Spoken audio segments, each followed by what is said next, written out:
Madam ఒక person అడుగుతున్నారు madam. అతని మీద 498A పాటుగా మరొక 3 కేసులు పెట్టారంట మేడం. సో దాదాపుగా 3 సంవత్సరాల నుంచి స్టేషన్ చుట్టూ అలాగే కోర్టుల చుట్టూ తన ఫ్యామిలీలో 13 మంది తిరుగుతున్నారంట. అతనికి పెళ్ళైన తర్వాత ప్రస్తుతం ఒక 4 సంవత్సరాల బాబు, 1 సంవత్సరం పాప ఉందంట.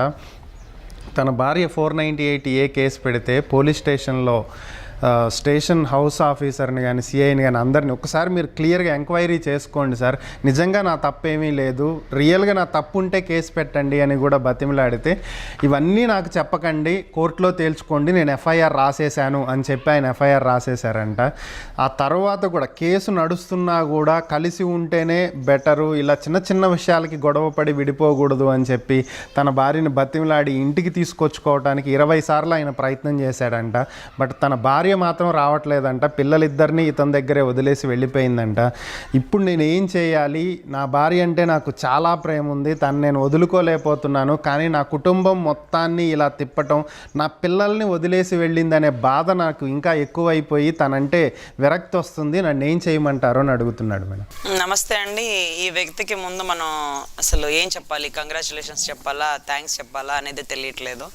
అసలు చాలా దారుణమైన విషయం ఏంటంటే, ఆ కుటుంబంలో సంబంధం లేని ఒక 13 మంది మీద కేసులు పెట్టి, ఒక తల్లి స్థానంలో ఉండి 2 బిడ్డల్ని ఒక మగ వ్యక్తి అంటే ఒక తండ్రి దగ్గర వదిలేసి నిర్దాక్షిణ్యంగా వెళ్ళిపోయిన ఆ భార్య మీద ఇతనికి ఇంకా ప్రేమ చావట్లేదు. కానీ ఇప్పుడిప్పుడే 4-5 సంవత్సరాల తర్వాత కోర్టుల చుట్టూ, స్టేషన్ల చుట్టూ ఇతనే కాక ఆ 13 మంది కూడా తిరిగి కొద్ది గొప్ప ఇప్పుడు విరక్తి వస్తుంది అన్నాడు చూడండి. ఇప్పుడు అతను మేల్కున్నాడేమో అనిపిస్తుంది. అంటే నిద్రపోయిన ఒక వ్యక్తి ఇప్పుడు మేల్కున్నాడేమో అనేసి. అంటే ఒక జాలి పడచ్చండి, ఒక జాలి పడచ్చు ఒక స్థాయి వరకే, కోప్పడచ్చు ఒక స్థాయి వరకే. ఇక ఇది దారుణమైన పరిస్థితి అండి. ఎందుకంటే ఆవిడ దగ్గర బిడ్డలు ఉంటే మిమ్మల్ని ఒకవేళ కేసుల్లో పెడితే ఆ బిడ్డల్ని పెంచలేకో, లేకపోతే పెళ్లి చేసుకుని ఇలా నన్ను వదిలేసావని చెప్పో ఒక రకమైన బాధ కలిగి ఉండవచ్చు. ఆ బాధలో మీరు ఒక డెసిషన్ తీసుకోవచ్చు, తను ఒక డెసిషన్ తీసుకోవచ్చు. కానీ ఆవిడ అంతా చేతులు దులిపేసుకొని బిడ్డల్ని అలా వదిలేసి ఒక కన్నె పిల్లలాగా హుషారుగా తిరిగేస్తూ మిమ్మల్ని ఇబ్బంది పెడుతూ స్టేషన్ చుట్టూ, కోర్టుల చుట్టూ ఇలా 13 మంది తిరుగుతుంటే అసలు ఏం చెప్పాలండి.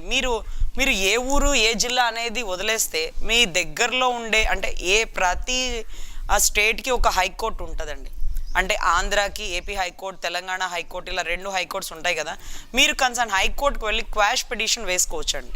ఈ క్వాష్ పిటిషన్లో A1, A2, A3, A4, A6, A13 వరకు ఉంటాయి కదా. ఈ A13 పాత్ర చాలా తక్కువ ఉంటుంది, A12 పాత్ర చాలా తక్కువ ఉంటుంది, A4 నుంచి ప్రతి పాత్ర తక్కువగానే ఉంటుంది. ఈ A4 నుంచి A13 వరకు మొత్తం క్వాష్ చేసి తీసేసుకోవచ్చండి.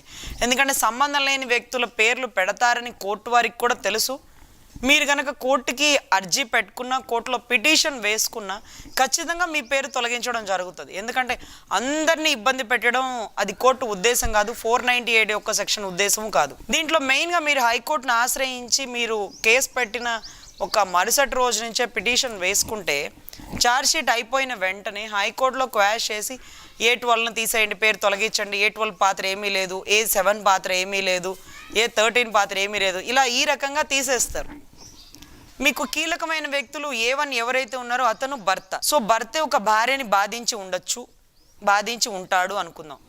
భర్త ఎవరు చెప్తే, వాళ్ళ అమ్మ చెప్తే, వాళ్ళ నాన్న చెప్తే, లేదు వాళ్ళ అక్క చెప్తే, ఈ పక్కింటోడు చెప్తే, ఎదురింటోడు చెప్తే, వాళ్ళ పిన్ని చెప్తే, వాళ్ళ బాబాయ్ చెప్తే, నిజంగా అలా జరిగి ఉండొచ్చేమో ఒకప్పుడు గతంలో ఉమ్మడి కాపురాల మధ్యలో. కానీ ఇప్పుడు ఇంటెన్షనల్గా అమ్మాయి టార్గెట్ చేస్తే అది అసలు గురి తప్పేదే కాదండి. అర్జునుడు గురైన తప్పిద్ది కానీ అమ్మాయి గురి తప్పదండి. 498కున్న బలమైన సెక్షన్ ఫ్యామిలీ మెంబర్స్ అందరినీ ఇరికిచ్చి పడేయడమే. మీరు గమనిస్తే మనం 302 మర్డర్ సెక్షన్లో కూడా ఒకళ్ళనే ఎవరు హత్య చేశారో, హత్య చేయడానికి ప్రేరేపించిన వాళ్ళను పెట్టుకుంటామేమో, ప్రేరేపించిన వాళ్ళను వదిలేస్తే హత్య చేసిన వాడి మీద ఆ సెక్షన్ బలంగా పడుతుంది. కానీ ఇక్కడ అలా కాదు. ప్రేరేపించిన వాళ్ళేమో, చేశారేమో, చేయించారేమో, అందరికీ ఒకే పనిష్మెంట్ అండి. అందరినీ ఒకేలాగా పేర్లు కట్టేసి కోర్టు బోన్లో నుంచోబెట్టేస్తారు. 4 సంవత్సరాల నుంచి తిరుగుతూ ఇంకా నా భార్య నాకు కావాలి అని అనుకుంటున్నారంటే మీరు అసలు నాకు అర్థం కావట్లేదు ఏంటంటే ఆ అమ్మాయికి ఏమన్నా బలం ఉందా? అమ్మాయికి ఏమైనా పొలిటికల్ బలం ఉందా, డబ్బు బలం ఉందా, అధికార బలం ఉందా? అసలు అమ్మాయిలో ఉన్న ప్లస్ ఏంటి, మైనస్ ఏంటి? మీరు ఎందుకు ఇంత తాపత్రయపడుతున్నారు? ఇన్ని సంవత్సరాలు వదిలేసి మీ గడ్డి మిమ్మల్ని తినమని ఆ బిడ్డల్ని మీ చేతిలో పెట్టి వెళ్ళిపోయిన ఆ తల్లి గురించి ఇంకా ఆలోచిస్తున్నారు. ఒకవేళ ఇప్పుడు వస్తే మీరు అమ్మాయిని కాపురానికి రానిస్తే ఈ 13 మంది పరిస్థితి ఎలా ఉంటుందో తెలుసా అండి?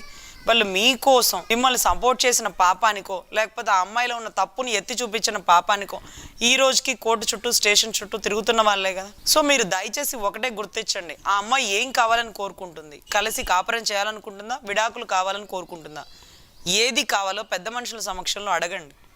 ఎందుకంటే కలిసి కాపురం చేయాలి అనుకుంటే 498A ప్రకారం మీరు వేసిన సెక్షన్ల ప్రకారం నేను తెలుసో తెలియకో తప్పు చేశాను, నా భార్య నాకు కావాలని మీరు ఒప్పుకుంటే ఆ సెక్షన్ని లోక్ అదాలత్లో పెట్టి ఆమె కొట్టేసి మీరు ఆమెని కాపురానికి తెచ్చేసుకోవచ్చు. కానీ ఆవిడ కాపురానికి రావాలనుకోవట్లేదు. ఆవిడ విడాకులకు వేసుకుంటున్నారేమో, లేకపోతే ఆవిడ మీకు దూరంగా ఉండాలనుకుంటున్నారేమో. అయితే శాశ్వతంగా దూరంగా ఉండమనండి, లేకపోతే దగ్గరకు వచ్చి కాపురం చేసుకోమనండి. ఒక తల్లిగా, ఒక భార్యగా, ఒక కోడలిగా. ఆవిడ అది చేయదు, ఇది చేయదు, మిమ్మల్ని మీ కుటుంబాన్ని మొత్తం రోడ్డునేస్తుంది. మీరు ఎక్కడో ఒక రకమైన ఒక పాయింట్ ఆఫ్ వ్యూలో జాలి పడుతూ ఉంటారు. అరే నా భార్య కదా, ఎందుకు ఇలా చేస్తుంది, ఏదో ఒక రోజు రావాలి కదా, ఎప్పుడు వస్తుందని ఎదురు చూస్తున్నారు. అరే అసలు ఇదేమన్నా రామాయణ మహాభారతాలు అనుకున్నారా, ఆ కాలాలు అనుకుంటున్నారా అండి? ఇది ఆ అమ్మాయి 4 సంవత్సరాలు దూరంగా ఏ తప్పు చేయకుండా ఉందని మీరు భావిస్తున్నారా? లేకపోతే నిజంగా అటువంటి ఆడవాళ్ళకి పనిష్మెంట్ లేకుండా చట్టాలు ఉన్నాయని మీరు అనుకుంటున్నారా? లేదండి, ఖచ్చితంగా పనిష్మెంట్ ఉంటుంది. మీరు అమ్మాయి మీద, నా మీద కేసులు వేసింది, మీరు 2 సంవత్సరాల నుంచి దూరంగా ఉన్నారని జ్యుడిషియల్ సపరేషన్ క్యాడర్ పెట్టుకొని మీరు 100% మీరు డైవర్స్కి అప్లై చేయండి.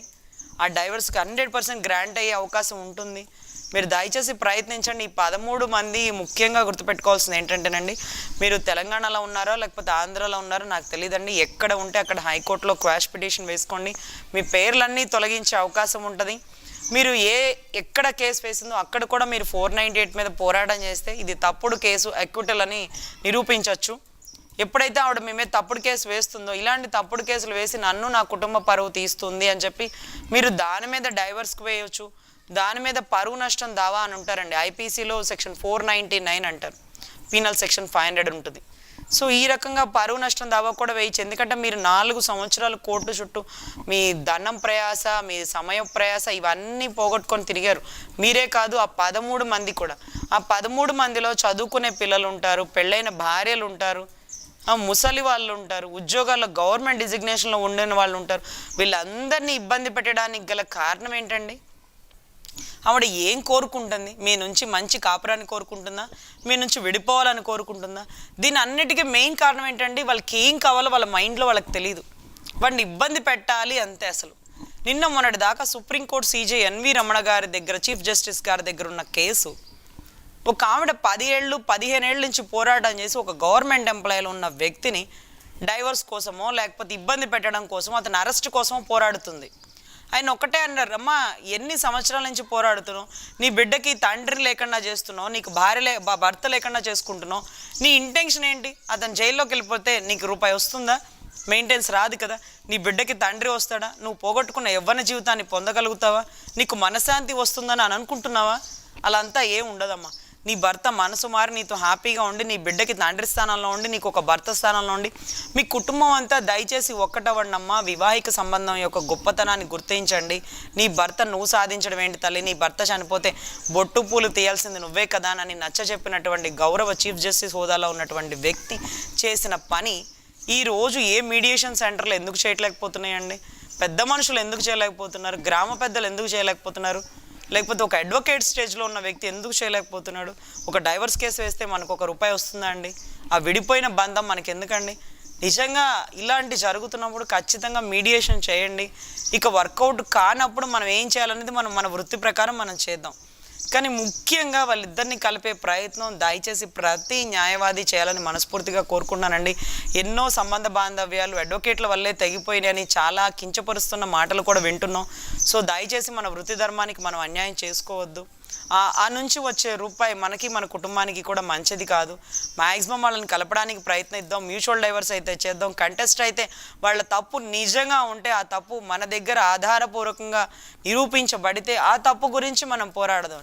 నిజంగా ఆ ముద్దాయి అంటే ఎవరైతే ఒక వ్యక్తి ఉన్నాడో అతను మంచివాడై గవర్నమెంట్ ఉద్యోగస్తుడు అయి ఉండి మన డబ్బు కోసం ఈ అమ్మాయి తరపు నుంచి మెయింటెన్స్ వేసి ఒక 10,000 రప్పిస్తాను, ఒక 50,000 రప్పిస్తాను, నాకు ఎంత ఇస్తావు అని అడుగుతున్నప్పుడు ఆ అబ్బాయితో ఏ రోజన్నా అడ్వకేట్ మాట్లాడారండి?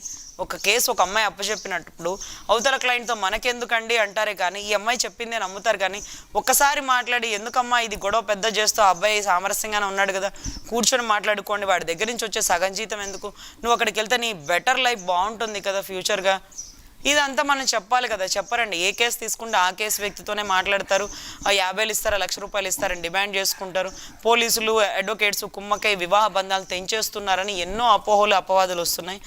దయచేసి మనం ఒక హిందూ వివాహ సంబంధం కానీ, తర్వాత క్రిస్టియానిటీలో కానీ, తర్వాత ముస్లిం ట్రెడిషన్లో కానీ ప్రతి ఒక్క వ్యక్తులలో వాళ్ళ మత పెద్దలు, వాళ్ళ ఫాదర్సు, చర్చ్లో ఉండే ఫాదర్సు, మన ఏరియాలో ఉండే పెద్దవాళ్ళు ఎవరైతే ఉన్నారో వీళ్ళందరూ పంచాయతీలు చేసి దయచేసి భార్యాభర్తల సంబంధాన్ని మనస్ఫూర్తిగా కాపాడండి సార్. దయచేసి కోర్టులకి, స్టేషన్లకి, రోడ్డుకి లాక్కండి.